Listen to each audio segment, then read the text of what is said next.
الله أكبر. يعني سبحان الله، هذا البصر لو تصور الإنسان لو أنه وقف بين يدي الله عز وجل وعرض في عرصات يوم القيامة وقال الله له: أما تستحي يا عبدي ترى الأعمى الذي لا يبصر وأنا نورت لك هذا البصر تنظر به إلى محارم. هذه المعصية الواحدة قد يراها الإنسان معصية واحدة فقط، أو مشهد واحد، أو مقطع معين من فيلم يدعو إلى المحارم الله، قد يغضب الله عز وجل على العبد غضبا لا رضا بعده، نسأل الله السلامة والعافية. وقد ينطفئ نور الإيمان في القلب فيصبح القلب مظلم إلى لقاء الله عز وجل.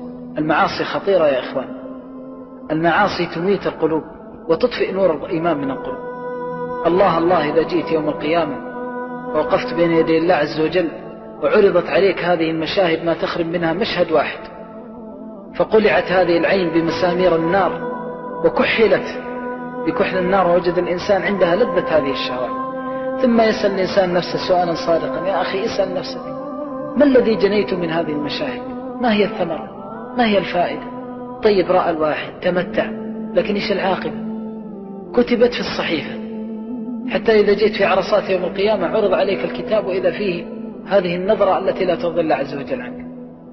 يقولون عن رجل أنه كان من طلاب العلم وكان مع أحد العلماء، فذات يوم كان هناك غلام نصراني والعياذ بالله كافر، وكان الغلام له صورة جميلة، ففتن هذا طالب العلم فنظر إليه، فلما نظر إليه النظرة جاء الشيخ ورآه ينظر، فقال له: لماذا تنظر؟ الشيخ يقول للطالب: لماذا تنظر؟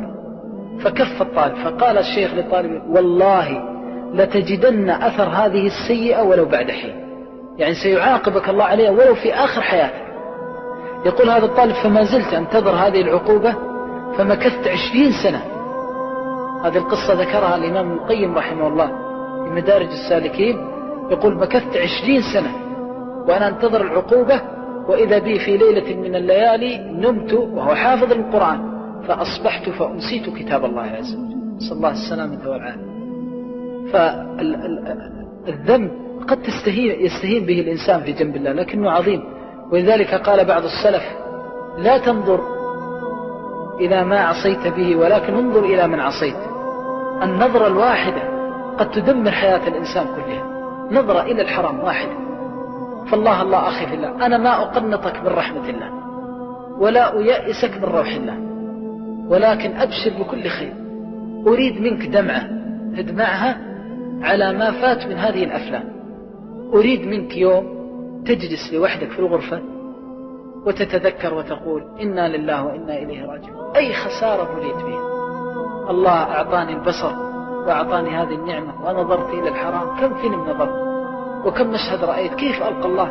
فتحترق من داخل قلبك حتى تدمع، ولعل هذه الدمعة تغسل ذنوب العمر.